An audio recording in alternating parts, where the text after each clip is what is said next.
이 시간 말씀을 함께 보도록 하겠습니다. 사도행전 24장으로 함께 볼 텐데요.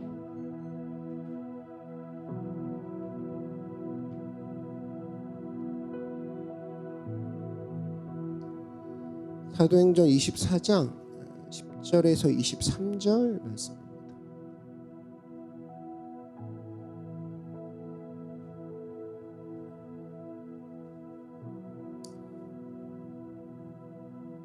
사도행전 24장 10절에서 23절 말씀, 제가 한 절 여러분이 한 절 그렇게 교독하겠습니다.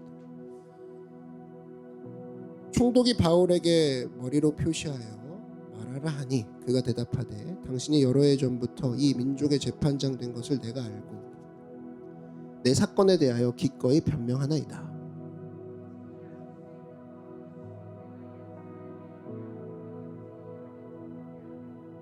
그들은 내가 성전에서 누구와 변론하는 것이나 회당 또는 시중에서 우리를 소동하게 하는 것을 보지 못하였으니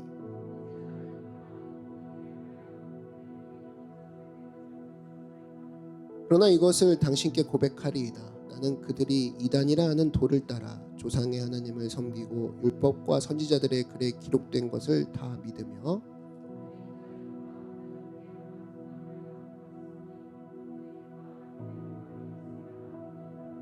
이것으로 말미암아 나도 하나님과 사람에 대하여 항상 양심의 거리낌이 없기를 힘쓰나이다.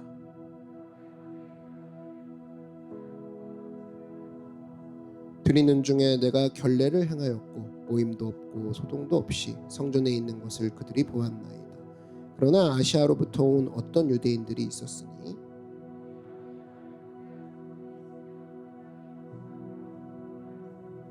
그렇지 않으면 이 사람들이 내가 공회 앞에 섰을 때 무슨 옳지 않은 것을 보았는가 말하라 하소서.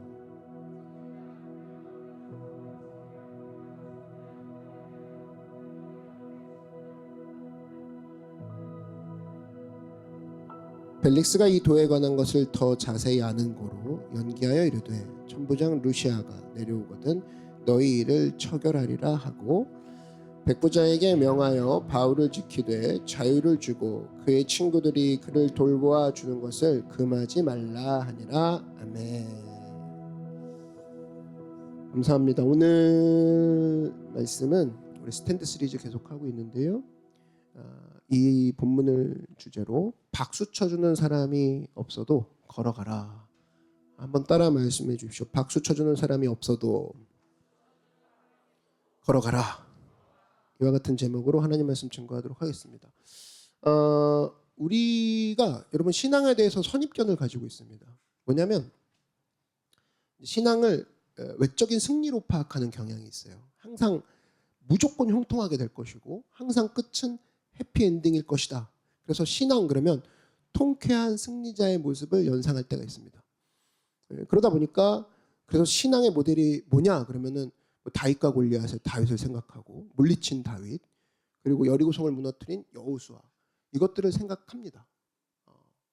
물론 맞는 얘기입니다. 맞는 얘기인데 그런데 이 신앙을 이 단계로만 파악하는 것에 멈춰 있다. 그러면 더 깊은 신앙으로 나아갈 수 없는 초보의 단계를 벗어날 수 없다라는 거예요. 이런 식으로 신앙은 승리하는 모습일 뿐이야. 이 파악에서 멈춘다는 거. 이게 참 어떤 느낌이냐면 신앙은 승리하는 모습으로만 파악해. 그러면 이 모습으로만 파악한다. 그러면 창세기부터 요한계시록까지 성경 있죠. 이것들을 반도 이해 못하는 상황이 벌어집니다. 성경 전체를 이해하기 위해서는 이것보다 더 깊은 신앙의 단계로 넘어가야 된다라는 거예요. 그럼 더 깊은 신앙의 단계는 뭐냐? 오늘 설교 제목과 마찬가지입니다. 환경과 조건과 승리 여부와 상관없이 묵묵히 하나님 바라보고 그 길을 걸어가는 것. 이게 깊은 신앙의 단계라는 거예요. 오늘 사도행전 24장의 모습을 통해 깊이 있는 신앙의 모습이란 무엇인지 두 가지로 차례대로 살펴보도록 하겠습니다. 자, 첫 번째, 깊이 있는 신앙이 어떤 모습이냐? 이것은 사람들을 무시하거나 아니면 사람들을 향해 소리 지르지 아니하고 내가 걸어갈 길을 주님 바라보며 묵묵히 걸어가는 것. 이것이 깊이 있는 신앙의 모습이다라는 겁니다. 더 쉽게 얘기하면 세상의 자극에 반응하지 않고 오직 나는 하나님께만 반응하겠소. 이게 깊이 있는 신앙의 모습이다라는 거예요. 오늘 읽은 이 본문의 재판 이야기죠. 이 재판을 주관하고 있는 사람들의 면면을 한번 살펴보면 첫 번째 대제사장 아나니아라는 사람이 나오는데, 유대인들의 역사가 요세푸스의 기록에 의하면 이 사람이 적급 사람이었습니다. 완전히 뭐라고 할까요? 거만한 그 쓰레기 부자 같은 느낌이었어요. 성직을 이용해서 사람들의 돈을 긁어모읍니다. 그래서 어떻게 대제사장이 되었느냐? 전임자가 요나단이라는 사람이었는데 이 요나단이라는 사람을 죽여버리죠. 그리고 자기가 그 자리에 올라갑니다. 그 시작부터가 벌써 음흉하죠. 그러면서 돈을 거둬들이는 사람이 지금 재판을 맡고 있는 거고, 그 다음에 재판을 주도하고 있는 사람이 벨릭스라는 사람인데, 벨릭스는 로마의 역사가가 있어요. 타키투스라는 사람. 이 사람이 벨릭스한테 어떤 식으로 표현했냐면 최고의 빌런이다 이런 얘기를 합니다. 가장 악독한 악당이다. 어느 정도 악당이냐면, 당시 로마 황제가 클라디우스라는 황제였는데 이 황제 어머니가 있습니다. 황제 어머니가 안토니아라는 사람이에요. 이 안토니아라는 어머니의 노예가 있었어요. 노예가 두 명이었는데 한 명이 팔라스고 한 명이 바로 이 벨릭스예요. 근데 이 벨릭스가 어떤 노예 출신인 거예요. 근데 황제한테 아부를 너무 잘하는 겁니다. 황제한테 너무 아부를 잘하는데 그 아부하면서 황제한테 어떤 식으로 가리키냐면 악한 놀이 있죠. 그 말로 얘기할 수 없는 그런 놀이들을 다 가리켜서 황제의 그 마음을 사죠. 그래서 출세를 거듭해서 노예에서 총독까지 된 사람이에요. 그러니까 이 사람의 삶의 목적은 돈밖에 없습니다. 나중에 보면 알지만 사도 바울 앉혀놓고도 야 이거 죄수인데 야 어떻게 하면 얘 돈을 뜯어먹을 수 있을까 이거 고민했던 사람이 벨릭스예요. 근데 이제 이런 사람들이 사도 바울 바로 반대편에 있는 거예요. 마주하고 있는 거라고. 그럼 한번 생각해봐요. 여러분 삶 가운데 이런 사람들한테 둘러싸여 있다. 그럼 벌써 평정심을 잃어버리죠. 멘붕 왔다고 그러죠. 그죠? 멘붕 옵니다. 어떻게 할지 정신 못 차린다 그럽니다. 그러면서 우리 인간이 취하는 태도가 두 가지가 나오죠. 하나는 완전 무시하거나 몰라 그죠? 상대를 안 할 거야. 두 번째는 소리 지르거나 윽박 지르거나 둘 중에 하나입니다. 근데 사도 바울은 두 가지 태도 하나도 하지 않았다는 거예요. 오히려 뭐 했냐? 담담하게 설명을 하면서 묵묵히 그 사람들 앞에 이 모든 과정들을 얘기해 주고 있더라는 거예요. 흥분하지 않더라는 겁니다. 반응하지 않더라는 거예요. 자, 어떤 식으로 설명했냐? 첫 번째, 니들이 고소하기를 내가 예루살렘 성전에 와서 소동을 일으켰다고 하는데 잘 봐라. 나 올라온 지 12일밖에 안 됐고 그동안 6일을 잡혀 있었다. 일단 시간이 없지 않냐. 그지 않니? 물어봅니다. 그지 않니? 시간적인 여유가 없는데 무슨 소동이냐. 그리고 내가 또 하나 얘기할게. 나는 선지자들과 율법을 믿노라. 신앙 고백하죠. 선인과 악인의 부활을 믿노라. 그리고 부활에 대한 신앙을 고백하고 나는 하나님 앞에 양심의 꺼리낌이 없이 행동했다. 난 담대하다. 이런 얘기를 쭉 담담하게 설명합니다. 저는 이것이 믿음이라고 생각합니다. 쭉 설명을 하는 거예요. 깊이 있는 믿음이란 뭐냐? 여기서 나오는 거죠. 상대방이 어떠한 모습으로 나에게 자극을 주든지 상관하지 않고 선한 사람이나 악한 사람이나 관계없이 평정심을 잃지 않고 그들 앞에 살아가는 모습. 이것을 유지하는 게 깊이 있는 신앙이라는 거예요. 믿으십니까? 이런 태도에서 여러분 나온 게 뭔지 아세요? 들어보셨죠? 무저항주의가 나옵니다. 기독교 무저항주의가 바로 여기서 출발하는 거예요. 무저항주의가 뭐냐? 무조건 저항 안 한다 그게 아니라 그 내면의 뿌리는 뭐냐? 상대가 아무리 악할지라도 이 사람 또한 하나님의 형상을 가지고 형상대로 지음받은 존재 아니겠냐. 이게 무저항주의의 출발이거든요. 말이 어렵기 때문에 한번 예를 들어보면 그런 겁니다. 뭐 여러분이 만약에 어머니예요. 자식이 둘이 있어요. 한 명은 1등하고 한 명은 꼴찌를 늘 해. 그러면 내가 하나 물어볼게요. 이 한 명은 1등을 늘 해. 한 명은 늘 낙제야. 꼴찌예요. 그러면 두 아들 중에 어떤 아들이 더 가치 있습니까? 만약에 두 아들 가운데 공부 잘하는 1등 아들이 더 가치가 있습니다. 그러면 어머니가 아니죠. 계모쯤 될 겁니다. 진짜 어머니는 그런 얘기 안 하죠. 1등하는 아들이나 꼴찌하는 아들이나 가치는 똑같게 느껴집니다. 둘 다 귀합니다. 조금 더 리얼한 얘기 해드릴까요? 어떤 여자한테 돈 잘 버는 남편이 있고 돈 잘 못 버는 남편이 있어요. 어떤 남편이 더 가치 있는 남편입니까? 돈 잘 버는 남편이라 얘기할 때 살짝 미소를 짓는 그 여자는 악한 여자죠. 그죠? 그러면 남편은 차별이 없죠. 남편이라는 가치를 놓고 보면 참 귀한 내 배우자입니다. 그죠? 귀중한 나의 남편이고 귀중한 나의 아내고 이건 변할 수 없죠. 그래서 남편이란 존재의 가치를 수용하는 것이 기독교 무저항주의 또 기독교의 인간관의 출발이에요. 기독교 인간관. 그래서 여러분 이겁니다. 악을 행하는 사람이 여기 있고 선을 행하는 사람이 여기 있어요. 근데 어떤 사람이 더 가치 있냐 물어봤을 때 둘 다 똑같이 가치 있습니다라고 얘기하는 게 크리스천의 인간관이라는 거예요. 둘 다 똑같이 가치가 있습니다. 대표적인 게 로마서 9장이죠. 바로에게 얘기합니다. 하나님께서 내가 너를 쓸 거다. 근데 여러분 우리가 알고 있죠. 바로가 못돼 먹은 짓 했죠. 막 모세 안 보내주고. 그래갖고 하나님이 거기다 딱 토를 달죠. 야, 내가 원하는 자에게 긍휼을 줄 거고 내가 원하는 자에게 자비를 줄 것이다. 그리고 우리는 거기에 막 입이 이만큼 나옵니다. 왜 주님 마음대로 하시나요? 바로 불쌍하지 않나요? 여러분 잊지 마십시오. 바로가 있던 궁 안에 모세가 있었다는 거예요. 모세가 있었다는 거 하나님의 기회가 얼마든지 있었고 모세가 그 기회를 가지고 바로에게 대했을 때 바로는 굽히지 않았다는 겁니다. 그렇다면 바로는 하나님 앞에 어떤 식으로 쓰임 받았냐? 악한 악역으로 쓰임 받은 거라는 거예요. 여러분 한 영화를 따진다 그러면 감독이 너 쓸게, 너 빌런으로 쓸게, 완전 3대가 욕먹을 정도의 빌런을 쓸게 이렇게 출연하는 것도 있지만 이왕이면 주인공으로 출연해도 괜찮지 않나요? 라는 그런 모습들 마찬가지라는 거예요. 우리가 주님 앞에서 어떻게든 쓰임을 받지만 하나님이 안 계십니다. 안 계십니다. 바득바득 우겨서 결국에 그 앞에서 하나님의 계심을 빵 보이게 하는 빌런의 모습으로 우리가 쓰임 받을 것이냐, 아니면 하나님과 동행하며 하나님이 나와 함께 계시는 사도 바울이나 모세와 같은 모습으로 쓰임 받을 것이냐. 이왕이면 사도 바울이나 모세 같은 모습 쓰임 받는 게 낫겠죠. 이런 모습. 그랬을 때 둘 다 사실은 가치 있는 사람들이라는 겁니다. 그게 기독교 인간관이라는 거예요. 그래서 여러분 뉴스를 봐도 알죠. 도둑을 죽여도 살인죄고 목사를 죽여도 살인죄입니다. 둘 다 가치 있는 사람들이기 때문에. 그래서 도둑을 죽이면 반 정도만 죄를 짓고 성자를 죽이면 큰 죄를 짓는 게 아니라 둘 다 죽이는 순간 둘 중 한 명 죽이면 똑같이 살인죄가 적용된다는 거예요. 그게 기독교 인간관의 출발이거든요. 그래서 똑같은 인간으로서의 가치. 그래서 악인의 존재 가치는 100% 인정이지만 뭐를 인정 안 하는 거예요? 그의 행동의 가치는 인정 안 한다. 그게 기독교 인간관이라. 행동까지는 인정 안 해.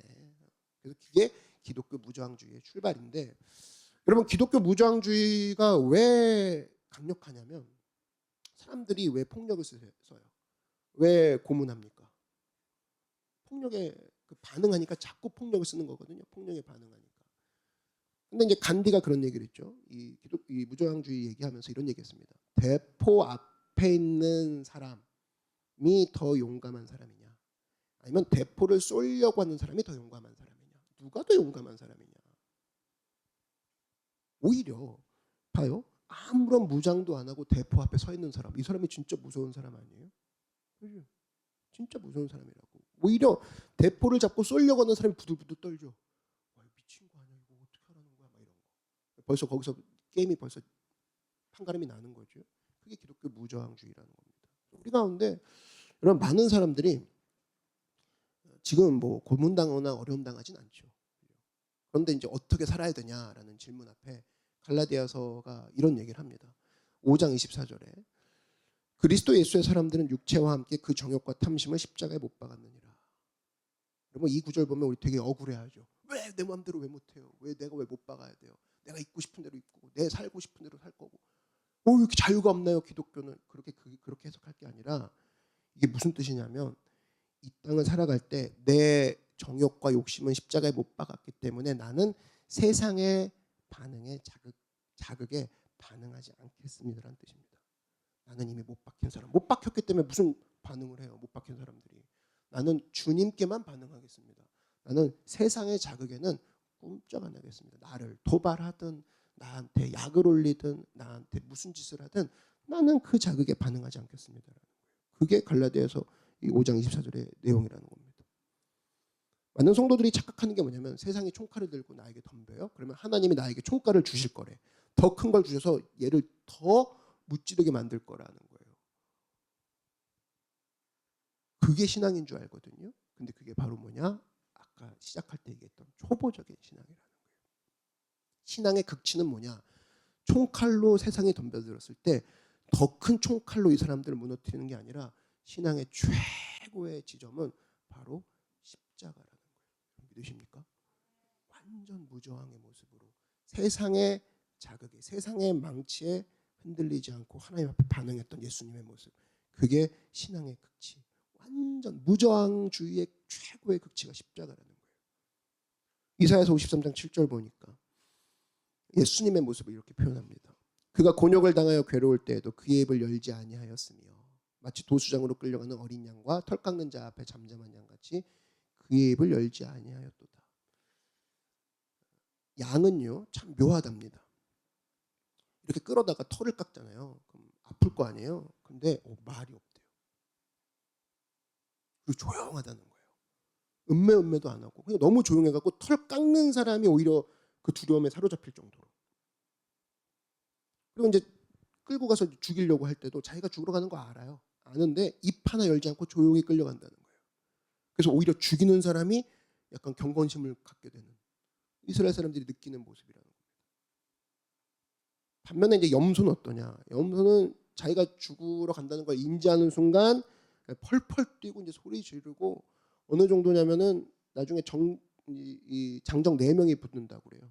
양쪽에 다리 4개 다 잡고 칼을 든 사람이 목을 이제 누르고 목을 내리치려 할 때 소리를 지르는데 그 소리가 심리밖까지 나가가지고 밖에 있는 사람이 오늘 염소 잡는 날이구나 알 정도로 그 정도로 난리를 친다는 거예요. 근데 양은 조용히 죽는다라는 거예요. 성도의 모습이 어떤 모습이어야 되냐? 염소의 모습이 아니라 이 양의 모습, 이런 모습으로 서 있어야 되는 줄 믿습니다. 그게 믿음이고 그게 세상 가운데 그 자극에 반응하지 않고 승리하는 모습이라는 거예요. 여러분 우리가 신앙생활하면서 너무 염소처럼 소리 지르고 다니지 않습니까? 그래 나 죽어 나 섬기고 있잖아 나 예배 드린다고 나 기독교인이라니까 막 이런 식으로 티내는 거예요.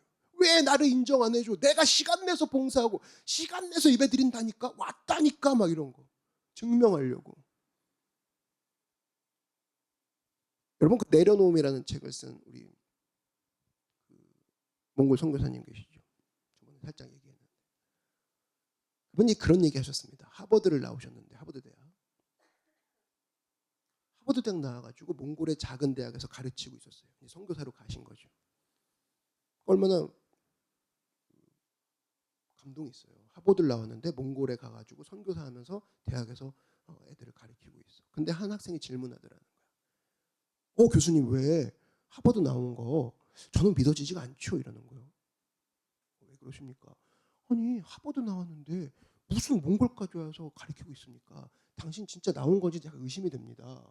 이런 얘기를 하더라는 거예요. 아니 그렇게 좋은 데가 많을 텐데 갈 데가 없어서 몽골 오십니까? 약간 비아냥거렸다는 거예요. 그랬을 때 이 선교사님이 속에서부터 부하가 치밀어 오더라는 거예요. 야, 내가 갈 데 없어 여기 온 게 아니라고 하면서 소리를 쳤다는 거예요. 나 부르는데 진짜 많은데 하나님이 하려고 여기 온 거야 라고 소리를 쳤다는 거예요. 근데 돌이켜서 이제 집에 오는데 자기 스스로 생각해 보니까 내려놓음이란 책을 썼는데 내려놓기는커녕 일단 자기 자존심도 안 내려놨다는 거예요.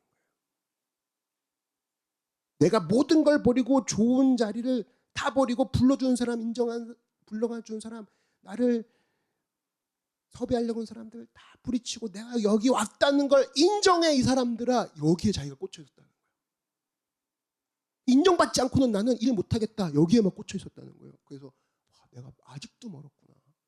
그런 고백을 이 책에서 했습니다. 여러분 이런 사람 우리 가운데 얼마나 많아요. 섬기긴 섬깁니다. 아니 뭐 하기는 해요. 뭐 열심히 해. 근데 내가 열심히 했다는 거 그리고 시간 내서 뭘 했다는 거 이 정도도 얼마나 힘든 걸요 라는 것을 사람들이 알아봐 주길 바라고 존경해 주길 바라고 대단하다라고 얘기를 들어주길 바라고 그래야만 일어나는 사람 얼마나 많습니까? 일전에도 한번 얘기 드렸죠. 예수님이 십자가에 달리실 때 사람들이 막 조롱하죠. 로마 병사들이. 저가 남을 구원했을 때 자기는 구원 못했노라 막 이런 얘기 막 미쳐 떠듭니다. 내려와라 내려와라 막. 그때 예수님이 어떻게 하셨어요? 조용히 양처럼 조용히 십자가에 달려 죽으셨다고. 조용히 대꾸도 안 하시고. 그게 성도의 모습이고 그게 예수님 모습이라는 거예요. 근데 우리 같으면 어때요? 그죠? 만약에 제가 예수님이면 그러죠. 내려와? 그래 내려갈게. 피바다 만들고 막 그죠? 다시 올라가가지고 엘리 라마 사박다니 주여 나를 버리시나니까. 그게 우리 심정이에요. 왜? 자존심 못 버리는 거예요. 내가 십자가 지금 죽는다니까 안 알아봐줘? 안 알아봐주냐고. 십자가 이런 식의 모습들 얼마나 많아요. 뭐예요? 내가 힘이 있다는 걸 보여주고 난 다음에 내 스스로 죽는구나. 여기까지 내 이걸 보여줘야 속이 시원한 게 이게 사람의 심리라는 거예요. 나 힘이 있는데 그 힘 내려놨어. 나 원래 자존심 셌는데 자존심 내려놨다니까 그걸 인정해줘. 이걸 들어야 교회 다닐 맛이 나고 예배 때 뭐 예배 드릴 맛이 나고 그제서야 비로소 우리는 한 공동체라는 소리가 나오고 저속한 단계죠. 저속한 신앙이죠. 그럼 신앙이 뭔지 아시겠죠? 신앙은 무저항주의라니까요. 십자가에 달려 죽는 겁니다. 세상이 칭찬을 하든 비난을 댓글을 달든 좋아요를 누르든 시어를 누르든 상관하지 않고 나는 주님이 내게 주신 그 십자가의 길을 걸어가며 주님께만 반응하겠다. 예수님이 십자가에 달리실 때처럼. 여러분 세상 사람들이 박수 안 쳐주면 안 갈 거예요? 여러분 이 예수님만이 길인 거 여러분 믿으십니까? 그럼 그 길 박수 없으면 안 갈 거냐고. 인정 안 해주면 안 갈 거예요? 교회 안에서도 보면 그렇습니다. 이름 순서 갖고 막 신경 씁니다. 이름 순서 갖고. 연말연시 돼가지고 막 임명하는 거 있죠. 그 주보에 막 차례대로 막 임명하는데 왜 내 이름이 뒤에 가 있냐 그러고. 그래서 일부러 아까 신약 통독할 때 막 어지럽게 막 해놨죠. 어디에 갖다 놓은 왜 저는 근데 이게 약간 랜덤하네요. 약간 이 느낌. 교회 나온 지 내가 얼마나 됐는데 아직까지 저는 안 알아봐 주시냐요. 온통 신경이 거기 곤두서 있습니다. 인정 중독주의죠. 그럼 저는 교회의 리더입니다. 제가 교회 리더인데 제가 박수 받는 곳에서만 가서 일한다. 그럼 일이 될까요? 교회에서? 우리 목사님은 박수 쳐주는 곳에서만 가서 일해. 그럼 리더는 어떤 자리냐? 리더는 늘 도전받는 자리예요. 늘 질문받는 자리라고. 질문을 받는 사람이 여러분 누가 리더인가 보면 질문을 가장 많이 받고 있는 사람이 리더잖아요. 그죠?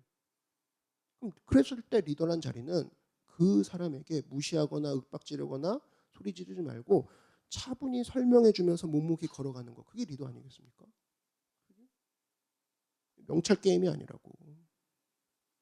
그래서 저는 이제 성도들을 볼 때 어떤 사람이 리더가 이 사람 리더가 되어가고 있다 어떻게 판단하냐면 질문이 많던 애가 어느새 설명하는 자리에 가 있어. 사람들에게 설명을 차분히 하고 있어. 그러면 이제 생각할 때 얘가 리더가 다 되어가고 있구나. 옛날엔 나한테 질문하는 시간이 많았는데 이제는 사람들한테 그 자리에 서서 차분히 설명하는 시간이 많아져. 그럼 이 사람은 진짜 리더가 되고 있구나. 그런 거예요. 반면에 사람들이 저렇게 대하니까 저도 어쩔 수 없이 그렇게 반응했다고요. 그게 무슨 신앙입니까? 초보자지. 그건 안 믿는 사람도 그렇게 하잖아요. 내 주변에 악한 자들이 있다 할지라도 나는 하나님 바라보고 내 길 걷겠다. 그럼 따라 말씀해 주세요. 나는 하나님 보고 내 길 걷겠다. 그게 깊이 있는 신앙이라는 겁니다. 이런 신앙의 모습 회복하는 여러분들에게 주의 이름으로 축원합니다. 자, 두 번째로 깊이 있는 신앙의 모습이란 뭐냐? 제발 티내지 말고 성실하게 그냥 살라는 거예요. 제발 티내지 말고. 자, 무슨 얘기냐? 여러분 신앙은 생활이거든요. 신앙 생활 그러잖아요. 골로새서 3장 22절 보니까 이런 얘기 나오죠. 종들아 모든 일에 육신의 상전들에게 순종하되 사람을 기쁘게 하는 자와 같이 눈가림만 하지 말고 오직 주를 두려워하여 성실한 마음으로 하라. 무슨 일을 하든지 마음을 다하여 죽게 하듯 하고 사람에게 하듯 하지 말라. 여기 보니까 종들아 육체의 상전에게 무슨 얘기냐? 일상생활 속에서 믿음 지키라 그 소리죠. 교회 와서만 잘하지 말고 일상에서 잘해라. 네 평소에 그리고 직장 윤리로 얘기 많이 하는데 일반 생활 속에서 하나님 백성들께 살아가라 그 얘기입니다. 근데 여기서 너무 막 이거죠. 예수님을 네가 이용하면서 예수님 믿는다는 걸 이용하면서 네 이익을 추구하려고 하지 말고 진짜 그냥 좀 살라는 거예요. 예수님이 마음속에 계시고 예수님이 내 마음 가운데 그냥 바깥으로 그냥 흘러 넘치도록 내 삶에 녹아있는 신앙으로 살라는 거예요. 그 얘기가 골로새서 3장 말씀입니다. 여러분 우리나라에 한 유명한 공직자 한 분이 계시는데 이분이 교회 장로님이세요. 여러분도 알아요.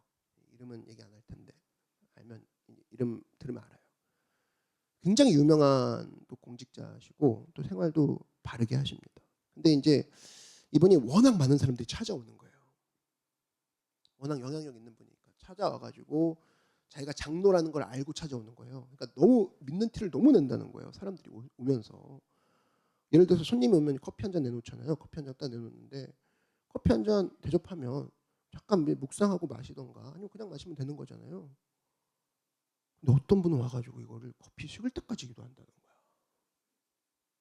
식을 때까지 눈을 안 뜬다는 거예요. 무슨 놈의 이게 외식입니까? 말끝마다 장로님 말끝마다 하나님 그러고 할렐루야 그러고. 장로님이 그래요. 이렇게 티를 내는 사람일수록 마지막에 가면 자기가 이권이 있다라는 거예요. 이익을 얻으려고. 그래서 쓱 카드를 내민다는 거예요. 이분의 결론이 뭔지 아십니까? 그래서 커피 갖고 왔을 때 커피 식기도 오래 하면은 야 이거 사기꾼이다. 그런 결론 내렸다는 거예요. 그렇죠. 커피 한 잔 갖다 놓고 예수 믿는 거 이용해가지고 자기 이익 거두려고 하는 거 아니에요. 우리도 나도 교회 다니는데요. 교회 다니십니까? 그럼 이거 통과시켜 주시죠. 문제가 있죠. 여러분 이류와 삼류는 차이가 있습니다. 뭐냐? 인류와 삼류. 삼류 인생의 특징이 뭐냐면 항상 그래요. 인생의 행동은 있습니다. 근데 뭐가 없어요? 마음이 없어요. 행동은 있는데 마음이 없는 걸 뭐라고 하냐? 삼류 인생이라고 하는 거예요. 그러니까 이걸 두 글자로 노예라고 하죠. 노예는 뭐가 없냐? 마음이 없어요. 근데 행동은 있죠. 아침부터 밤까지 피곤하게 일합니다. 근데 마음은 없어요. 늘 행동만 하는 거죠. 왜냐면 행동 안 하면 얻어 터지니까. 노예에게 없는 것은 마음이 없는 거예요. 지금도 마음 이런 사람 되게 많습니다. 현대인으로 살면서 노예처럼 사는 사람. 마음이 없어요. 그냥 행동만 하는 거예요. 계속 노예처럼. 여러분 세상의 아름다움은요. 여러분이 보는 모든 아름다움은 마음이 들어가지 않고는 최고의 것이 나올 수가 없었어요. 최고의 것은 항상 마음이 들어간다고. 최상의 것, 물건을 만들고 난 다음에 내 마음이 들어가는 것을 뭐라고 합니까? 명품이라고 하죠. 그렇죠? 붓글씨 쓰고 난 다음에 내 마음에 들어간 걸 뭐라고 해요? 작품이라고 한다고. 세상 것도 그래요. 그러니까 하여튼 마음이 없이 최고의 된 예가 세상에도 없어요. 마음이 들어갈 때 최고의 게 된다고. 그렇다면 우리 크리스천의 강점은 뭐냐? 손편지를 하나 써도 마음을 담아 썼으니까 강력한 거고, 말 한마디를 하더라도 마음을 담아 말할 때 강력한 거고. 믿으십니까? 발걸음을 한 걸음을 가더라도 마음을 다해 갔을 때 마음이 담겨진 발걸음 때문에 그 장소가 강력해지는 거고 그 사람으로 말미암아. 그게 크리스천의 강점이라고. 여러분 마음이 있습니까? 행동은 있는데 마음이 있냐고. 신앙은 뭐냐? 마음을 담는 거라는 거예요. 한번 따라 말씀 좀. 신앙은 마음을 담는 것이다. 마음을 담는 거예요. 율법사가 와가지고 예수님께 물었습니다. 질문하죠. 예수님, 율법 중에 어떤 게 큽니까? 물으니까 예수님이 이런 대답을 하시죠. 마태복음 22장 37절에 내 마음을 다하고 목숨을 다하고 뜻을 다하여 주 너의 하나님을 사랑하라. 그런 얘기합니다. 마음 다해라. 이게 예수님의 대답이라는 거예요. 그게 능력이라는 겁니다. 너 행동은 하는데 마음이 없냐? 마음 담는 것까지가 능력이야. 마음 담지 않는 게 무슨 살아있는 신앙입니까? 무슨 깊이 있는 신앙이에요? 예를 들어서 이거죠. 오늘 설날 신약 통독을 했죠. 설날 신약 통독을 했다는 건 뭐냐? 행동을 자극한 거죠. 아직 안 읽어봤는데 자신 없는데 근데 행동을 자극하는 겁니다. 그리고 그분들의 마음을 움직여가지고 나중에는 읽게 됐어. 그래서 설날 읽었던 그 행동을 기억해서 나중에는 설날만 있는 것이 아니라 평생토록 말씀에 있는 것을 즐겁게 만드는 게 그게 유도하는 게 목적이었거든요. 그러니까 마음이 들어가게끔 만들어주는 첫 자극을 준 게 설날 통독이었다고. 근데 이것은 교회에서 하는 이벤트지. 또 뭐 하네. 나랑은 상관없어. 이런 사람은요 평생 죽을 때까지 초보입니다. 초보. 그러니까 신앙 연차만 늘어나는 거예요. 다른 교회 같으면 뭐 집사 직분 하나 띡 받고, 그죠? 권사 달고 주정도 달고 맨날 말하는 거는 막 교회랑은 상관없어. 나는 내 신앙이야. 초보죠. 헌금도 마찬가지죠. 마음을 다해 드리는 건데 헌금이죠. 그죠? 마음 없이 액수만 드리는 거, 그게 무슨 진짜 헌금입니까? 헌금 아니죠. 선교 가는 것도 마찬가지입니다. 우리가 올해 캐나다 가고 베트남 가죠. 가는 것도 초보적인 사람이 있으니까 처음에 행동을 자극하는 거라고. 그 자극을 통해서 왜냐면 한 번도 경험을 안 했으니까. 그래서 갔을 때 드는 마음을 가지고 평생 하나님 앞에 서는 모습으로 세워가는 그 시작을 알리는 게 선교거든요. 그래서 광고하는 거라고. 근데 실제적으로 신앙생활 오래 했던 사람들은 이런 자극 필요 없죠. 스스로 가죠, 스스로. 내가 선교는 젊고 시간 날 때 가는 게 아니야. 그거는 하나님 주신 사명이야. 그냥 가죠, 그냥. 관계가 없다고. 홍보와 광고와 뭐 이런 상관이 없이. 그럼 신앙은 뭐냐? 행동에 마음을 심는 게 신앙이라는 거예요. 행동에 행동을 심는 게 아니라 행동을 심으니까 교회 나오는 게 피곤한 거죠. 또 뭐 시키려고 그래. 또 뭐 하려고 그래. 난 안 해. 행동에 행동 심는 게 아니라 무슨 일을 하든지 마음을 심는 것이 신앙이라는 겁니다. 아멘. 저는요, 이제 젊은이 선교를 하는 사람이기 때문에 데이트 이런 거에 관심이 좀 많습니다. 제가 저번 주에 허리가 좀 안 좋았잖아요. 허리가 안 좋았는데 책을 보니까 이렇게 허리 숙이고 보니까 허리가 아프더라고. 그래서 어떻게 할까 하다가 이제 그래 그냥 소파에 기대서 영화나 보자 했어요. 영화를 하나 봤는데 미스터 히치라는 영화를 봤습니다. 이 영화를 본 이유가 뭐냐? 거기 설명이 재밌더라고요. 세상에서 최고의 데이트 코치가 쓴 조언. 뭐 이렇게 써 있더라고요. 조금 된 영화인데. 데이트 전문가가 코칭을 했다? 얼마나 가슴이 뜁니까? 근데 이걸 봤어요. 봤더니 이제 알렉스 히치라는 사람이 나오는데 여기 이제 성공률 100%를 자랑하는 뉴욕의 데이트 코치 막 이렇게 나오더라고. 그래서 어떻게 하면 연애를 잘할 것인가 이거에서 설명하는 그런 영화예요. 좋은 영화입니다. 특별히 이제 외로운 남자들이 보면 아주 은혜를 무지하게 받을 영화인데 아주 모든 기법들이 다 나와 있어요. 근데 이제 여기 첫 데이트를 할 때 어떻게 할 것인가 이게 이제 세 가지로 정리해놨어요. 첫째 뭐냐? 자기 자신을 빙산이라고 생각하는 거예요. 빙산. 뭐냐면 빙산이 이제 위에 10%만 보이잖아요. 10%만 보여주라는 거예요. 90%는 숨겨두라는 거예요. 90%. 매복의 능력인 거죠. 다 보여주려고 하지 말고 첫날에 다 보여주려고 하지 말고 10%만 보여주고 나머지는 숨겨두라. 그게 은근한 매력이다. 매력이 될 것이다. 그 두 번째가 뭐냐면 당신 앞에 있는 여자에게만 집중하라는 거예요. 당신 앞에 있는 여자에게만. 내 앞에 있는 여자가 지금 세상에서 중요한 여자, 제일 중요한 여자다 이렇게 생각하고 대했을 때 실패하는 일이 없는데 꼭 실패하는 애들의 특징은 앞에 여자 앉혀놓고 전화 받고 시계 쳐다보고 뭐 다른 여자 얘기하고 있고 그러니까 안 된다는 거예요. 세 번째 이야기가 뭐냐면 이건 우리나라 문화하고 좀 약간 다른 건데 첫 데이트를 하고 나서 남자가 집에 데려다 주는가 봐요. 데려다 주면서 이제 키스를 하고 싶을 때 한국에서는 이제 잘 그러진 않은데 미국 애들은 이제 키스하잖아요. 키스를 하고 싶을 때 남자가 90%만 다가가고 기다리라는 거예요. 10%는 여자가 오게 기다리라는 거예요. 난 여기서 이제 무릎을 쳤죠. 야, 이게 기가 막힌 거구나. 100% 키스하려고 달려드는 게 아니라 자기가 주도하는 게 아니라 90%까지만 열심을 다해서 접근한 다음에 10%는 그 여자가 마음을 열고 다가올 수 있도록 기다려주는 거. 상대편이 10%가 자발적으로 나올 수 있도록 멈춰주는 거. 이 내용이 가슴에 오더라고요. 그래서 저는 이 세 가지 조언이 전부 다 마음의 문제라고 생각을 했습니다. 이건 마음의 문제구나. 다들 연애의 기술, 사랑의 기술을 생각하는데 이 사람은 마음을 본 거죠. 그죠? 뭘 보여줄까 생각하지 말고 네가 일단 너의 10%는 보여주되 90%라는 마음은 숨겨두라는 거예요. 그리고 두 번째도 뭐예요? 네 앞에 있는 여자에만 집중하라는 거예요. 마음은 딴 생각하지 말고 마음까지도 그 여자한테 집중하라는 거예요. 그럼 데이트 성공할 거라는 거예요. 세 번째 키스도 마찬가지죠. 너가 키스하고 싶지만 그 나머지는 그 여자에게 다가올 수 있도록 기다리라는 거예요. 억지로 하지 말라는 거예요. 이런 부분들. 저는 이 내용을 보면서 설교자니까 야, 이건 데이트할 때뿐 아니라 목회할 때도 적용해야겠구나 생각이 들더라고요. 여러분 삶이 천박하고 열매가 없고 늘 피상적인 삶을 살아가는 이유가 뭐냐? 마음을 담아봤냐라는 거예요. 마음을 담아봤냐라는 거예요. 한 사람 만날 때마다 이 사람 만나면서 딴 생각하고 이 행동하면서 아 저거 했어야 되는데 이러고 있지 않아요? 이 결정하면서 아 그 결정했어야 되는데. 그러니까 늘 걱정해.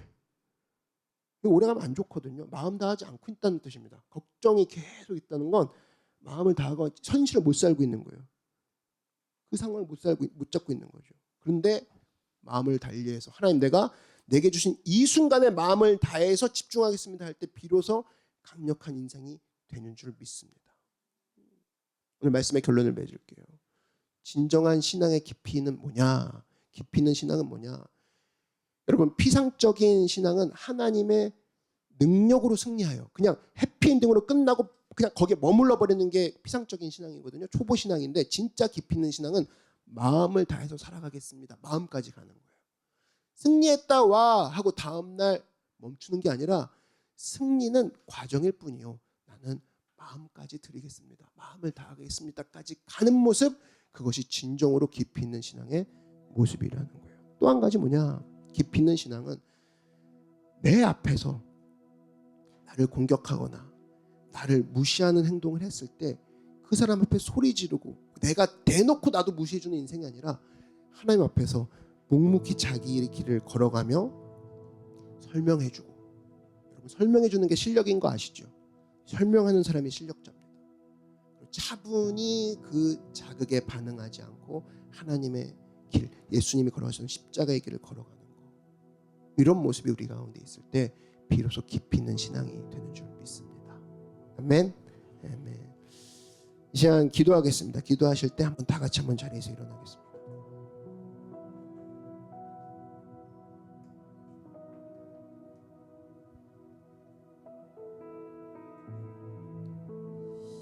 이 시간 기도하실 때 하나님 두 가지 기도할 거예요.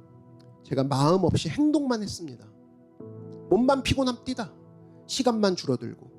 그래서 노예 같은 인생 살았습니다. 교회 다니는데 노예 같은 인생 살았습니다. 마음 담아 신앙생활할 수 있게 하여 주시고, 또 하나 세상에 대해서 그 반응에, 그 자극에 반응하느라 바빴습니다. 세상에 대한 자극에 공격, 내가 역공격하겠다, 내가 노리겠다, 벼르겠다, 내가 복수해 주리라, 내가 되갚아 주리라, 여기에 내가 꽂혀가지고 하나님에 대해서 반응을 하지 못했습니다. 묵묵히 걸어가는 삶이 되게 하여 주시고, 그 십자가의 길을 주님 걸어가신 양의 모습으로 하나님만 바라보며 나아가는 승리에 머물지 않고 마음을 다해 깊이 있는 신앙 될 수 있도록 성령님 함께 해달라고 우리 주의 이름 한번 부르고 다 같이 기도하겠습니다. 주여, 사랑의 주님 인도하시고 역사하여 주시옵소서. 하나님 오늘 이 시간 주의 놀라운 은혜와 하나님의 놀라운 은총을 구합니다.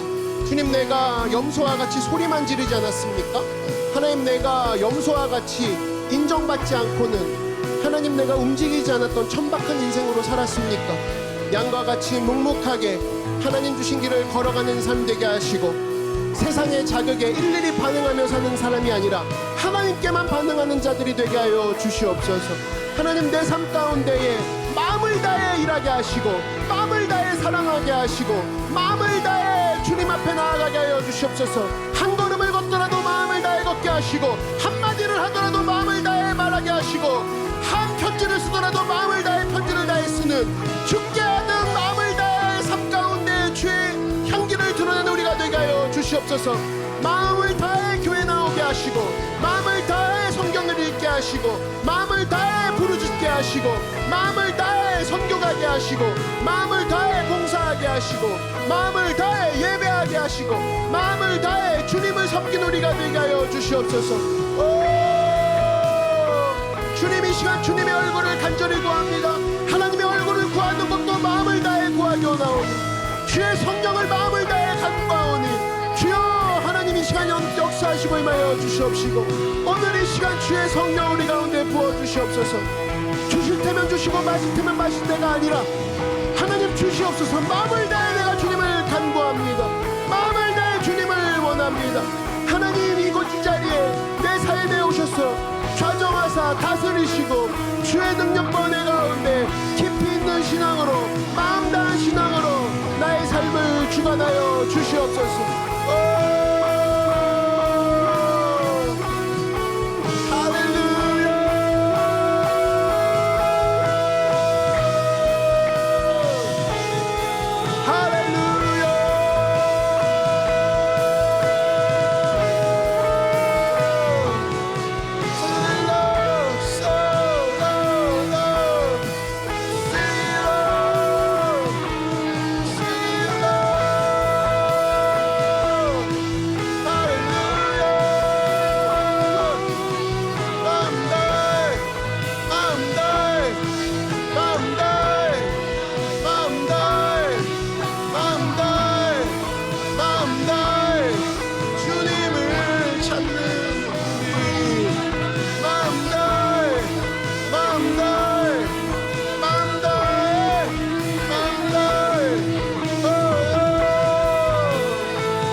여러분 이 시간 기도하실 때 우리 한 가지 더 기도할 것은, 하나님 오늘 이 시간 내 밥심으로는, 내 지식으로는 깊이 있는 신앙에 들어갈 수가 없습니다. 여러분 인정하십니까? 그렇다 그러면 우리는 하나님, 내가 주의 성령 말고는 내가 답이 없는데 주님의 성령 나에게 주시옵소서. 이 기도가 이 시간 우리에게 가장 필요한 기도인 줄 믿습니다. 그런데 하나님 오늘 이 시간 성령 주실 테면 주시고 마실 테면 마시고 언젠간 주시길 원합니다. 이러한 모습이 아닌 마음 다해 하나님, 지금 내가 주님의 성령을 간절히 원하오니, 오늘 내가 바뀌기 원하오니, 언젠가 다음에 이 다음이 아니라 오늘 이 자리에서 내가 주님을 만나고 성령을 내가 받기 원합니다. 그러기 원하시는 분들만 두 손 높이 들어주시기 바랍니다. 나에게는 내일이 없습니다. 오늘 나는 주님, 현재 임하시는 주님을 보기 원합니다. 성령님 나에게 임하시고 성령님 이 시간 충만하게 역사해달라고 주의 이름 세 번 부르짖고 다 함께 기도하겠습니다. 주여, 주여, 주여. 지금의 하나님, 현재의 하나님, 오늘의 하나님, 내일을 미루지 아니하고 오늘 주님을 내가 구합니다. 성령 하나님, 오늘 이 시간 역사하여 주시옵소서. 하나님 이 시간 마음 다해 성령을 구합니다. 주께서 자식에게 좋은 것을 주신 듯이 성령을 약속하셨으니 오늘 이 시간 성령을 우리 가운데 부어주시고 우리 가정과 가족 가운데 주의 성령을 충만케 부어주시옵소서. 할렐루야.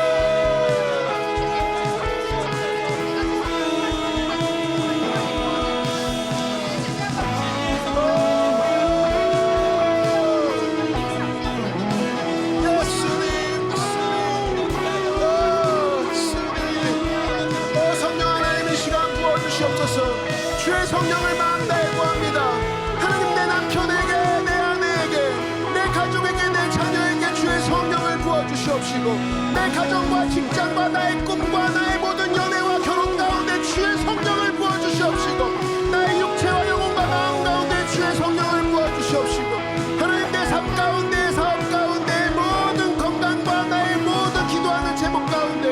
주의 성령님 인도하여 주시옵소서. 하나님 인도하시고 부어주시옵소서.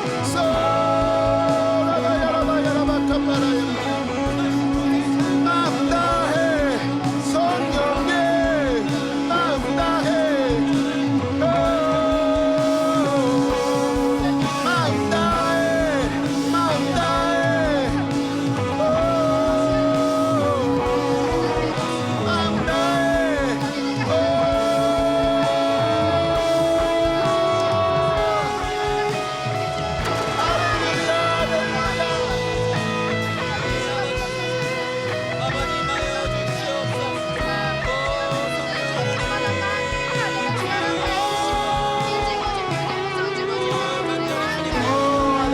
하나님 인도하시고 역사하여 주시옵소서.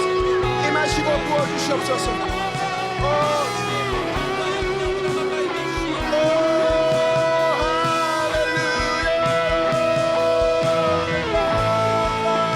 하나님 이곳에 우리의 문제와 질병과 염려와 근심이 가득한 것이 아닌 주님의 위엄만이, 주님의 성령만이, 주님의 사랑만이 가득한 자리가 되기 원합니다. 하나님 이곳 가운데 주님이 가득하십니다. 하나님 이곳에 가득하십니다. 성령님 이곳에 가득하십니다. 주님의 얼굴을 구한 자들이 하나님의 영광 가운데 가득한 이곳이 하나님의 자리입니다. 할렐루야.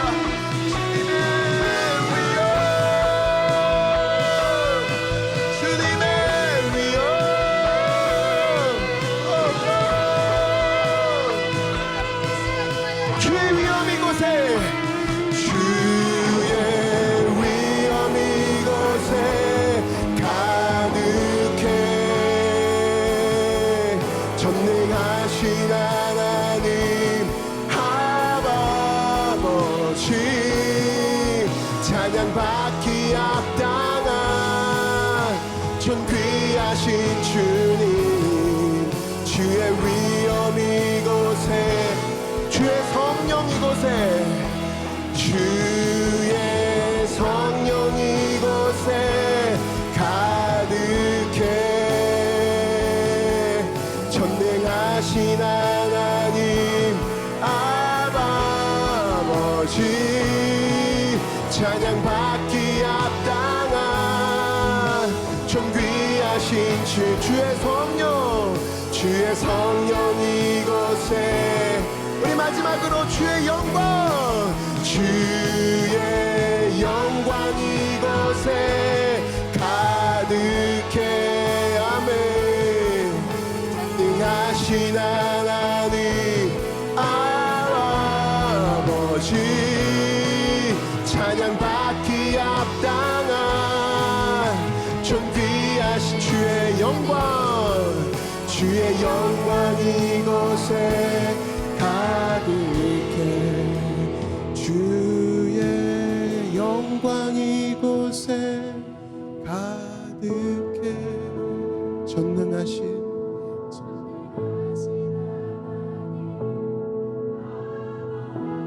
할렐루야. 찬양받기 합당한 존귀하신 주의 영광, 주의 영광 이곳에 가득해.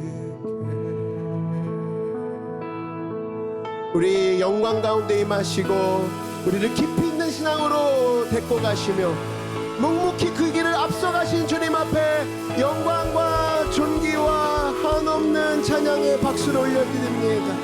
할렐루야. 주님이 걸어가셨기에 내가 갈 수 있습니다. 할렐루야. 할렐루야. 하나님, 오늘 기도한 우리 모두에게 염소처럼 발악하고 자기를 증명하러 애쓰는 피곤한 인생이 아닌 양과 같이 묵묵하게 그리스도의 길을 따라 걸어가는 인생 되게 하여 주시옵시고, 이것을 통하여서 삶 가운데 예수 믿는 거 티내지 않고 그냥 흘러나오는 녹아져 내리는 마음 다한 신앙인으로 거듭나게 하시니 감사합니다. 이 마음 붙잡고 삶 가운데 승리하는 우리 모두가 되게 하여 주시옵소서. 이제는 예수 그리스도의 은혜와 하나님 아버지의 크고 놀라우신 사랑과 성령의 늘 함께 하시는, 강하게 역사하시고 친절하게 인도하시는 그 강력한 역사하심의 은혜가 오늘 예배드리며 주님 앞에 결단한 우리 모든 예배자들의 머리 위에와 가정과 가족과 모든 범사 위에 그리고 우리 교회 위에 이제부터 영원토록 함께 계실지어다. 아멘.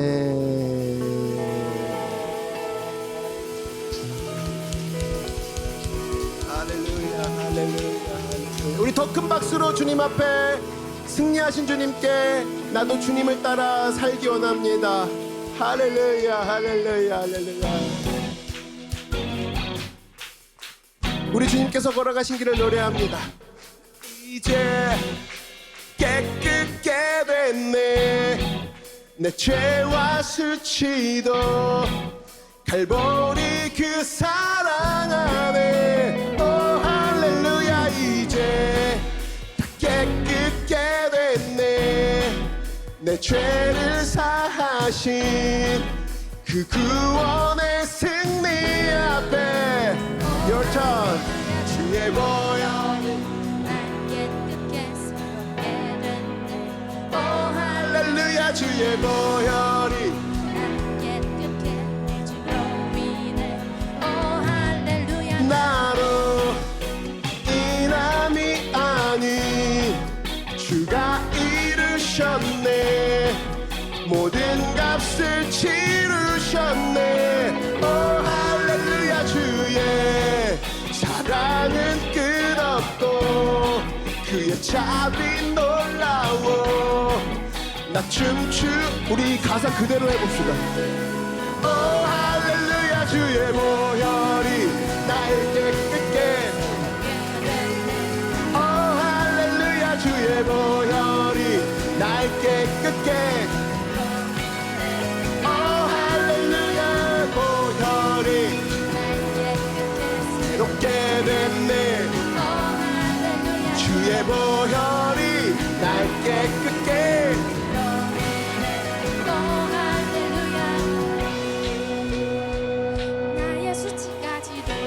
누가 못 박으셨습니까? 주가 못 받으시고 누가 건지셨나요? 죽음에서 건지셨네 오 할렐루야 주께 나의 수치까지도 주가 못 받으시고 죽음에서 건지셨네 할렐루야 주께로 우리 높은 소리로 나의 수치까지도 주가 못 받으시고 죽음에서 건지셨네 오 할렐루야 주께로 나의 수치까지도 주가 못 받으시고 죽음에서 건지셨네 할렐루야 주께로 할렐루야 주께로 할렐루야 주께로 멈추지마 반복해 우리는 노래하네 아프지 않다면 everybody jump now 이쪽 같이 뛸까요? 주님을 찬양하는 사람 같이 뜁시다 go go